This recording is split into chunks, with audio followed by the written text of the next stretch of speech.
آج دینی حلقے کو سوچنا چاہیے. دینی حلقے کے لیے میری درخواست ہے, دینی حلقہ کون سا تھا؟ وہ فرعون کے مقابلے میں دینی حلقہ موسیٰ علیہ السلام کا تھا.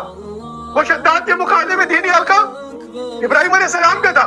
ارے دینی حلقہ تو وہ ہے جو اللہ کے نظام کو لانے کے لیے جو ہے نا اپنی تمام تر صلاحیتیں لگا دے, اور اللہ کا نظام اس دجالی طریقے سے نہیں آ سکتا نا.